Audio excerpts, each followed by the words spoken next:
addicted to you. I'm addicted to you. I'm addicted to you. I'm addicted to you. Faster, here we go.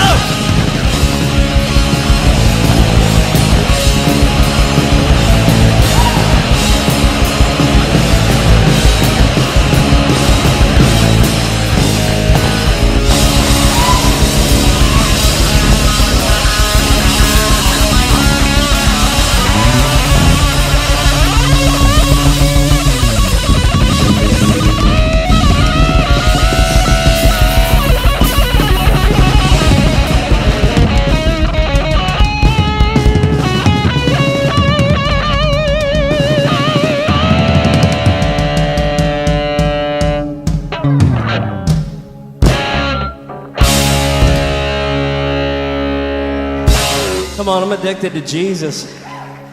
He's so good. He's so good. He's so good. We might have to do that again at the end. I don't know about that. I mean, he's the beginning and the end, so it's all going to look the same, right? Jesus, Jesus. Wow. Are you guys enjoying Jesus tonight? You know, that's one of the things about the new sound that God is releasing. It's not a musical sound or a specific person. It's just a new sound of freedom. It's just a new sound of freedom. It's a new sound of freedom in the air. Instead of coming together to be the special anointed and appointed super doctor, apostle, reverend of the hour, we just come together to celebrate Jesus together. It's all him, and we're all in him. We're all in him right now. I can hear the sound. I feel like you guys want to hear the sound of awakening more. I can hear the sound of reformation. Because that's what's going on. It's a reformation. See, we're realizing that repentance is not just some prayer we pray or some formula we follow. It's a state of the heart. It's a place that we live.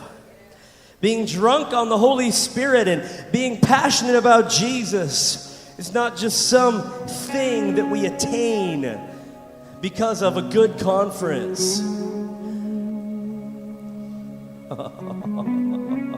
It's who we are.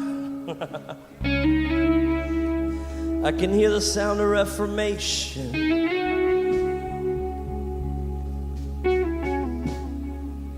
Can hear the sound of reformation in the air.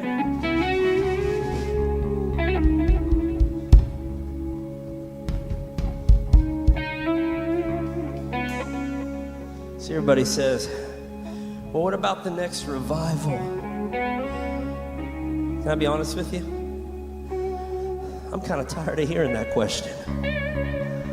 I'm kind of tired of it. When's the next revival coming?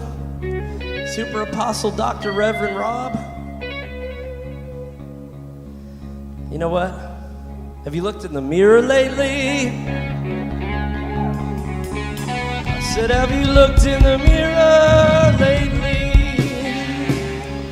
Because that's where revival's gonna start. That's where revival's gonna start. It's the state of the heart. Well, Rob, what about the next great awakening? Each time one soul is awakened to the glory of the living God, it's another great awakening right there. In the bar, in the club, on the street corner, in the church building, in the miracle tent, wherever it is.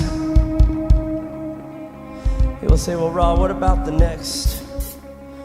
What about the next move of God's holiness? What about the next move of the fear of the Lord? Well, here's my question. Do they have to be separate? Is the next big revival going to be a revival of holiness only? Followed by a revival of fear of the Lord, followed by a revival of miracles and signs and wonders and miracles. What if it's all together? What if the last great moves of God over the centuries, the Protestant Reformation, and the voice of healing revivals, and the word of faith movement, and the prophetic awakening, and the apostolic reformation, and the grace finished works awakening? And what if all of this is just one part of the full counsel of God? And that in this next Reformation that we are on the brink of right now, all of the cards will be on the table. I said all of the cards will be on the table. And we'll chew the meat and we'll spit out the bones. That means all the positive things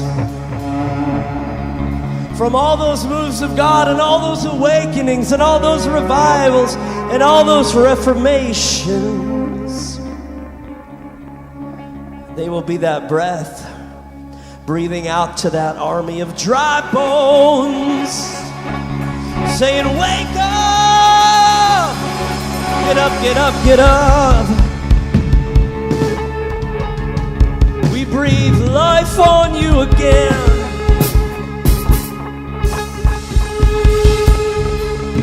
And it's no longer going to be, well, I roll with prophecy only. Or address me as super apostle, please. Or, well, let's just speak it, name it, and claim it. That's the only way God moves. Or, wait a minute, something's not right with this system where people are paying for forgiveness of their sins. Let's nail some points to the door and get burned at the stake. You know, every time a reformation happened, somebody had to be willing to get burned at the stake. You know what? We've been so afraid of the religious stake, and we just stay in our comfort zone. And that's when we get this idea that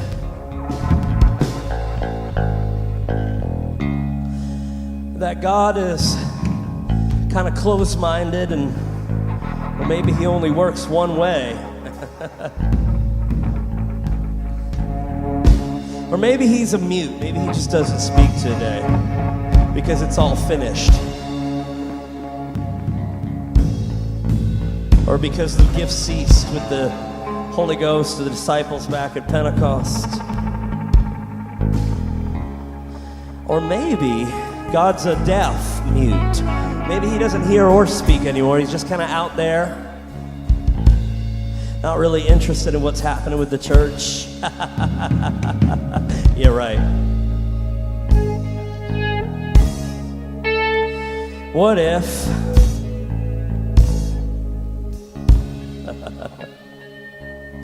what if now is the time? What if now is the time for us to stop being so closed-minded and say, well, God is holy, but, you know, he's also sometimes good. No. Those things are not separate. He's holy because he's good, and he's good because he's holy.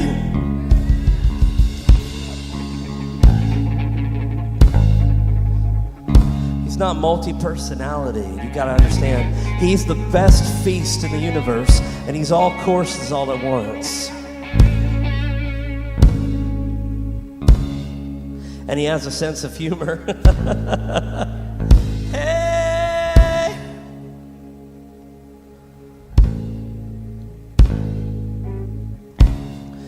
Jesus. Lord, I ask you that angels of reformation would be here tonight. I ask you that angels of reformation would be here tonight. Lord, I ask you that all of our religious mindsets would begin to just completely flow down our backs. Flow down our backs. Lord, let it be flushed down the toilet. I said, give us a good Holy Ghost enema tonight. Oh, a good religious enema. A good religious detox. I think that's what we need to receive the new Reformation. Because it's all coming back to Jesus. It's all going to be about Jesus again. It's not going to be, well, this is how we do it. This is the way it's done. This is the formula. Screw all our formulas. Flush them all down the toilet. Jesus is the way. Jesus is the way. And everything revolves around Him. Everything revolves around Him.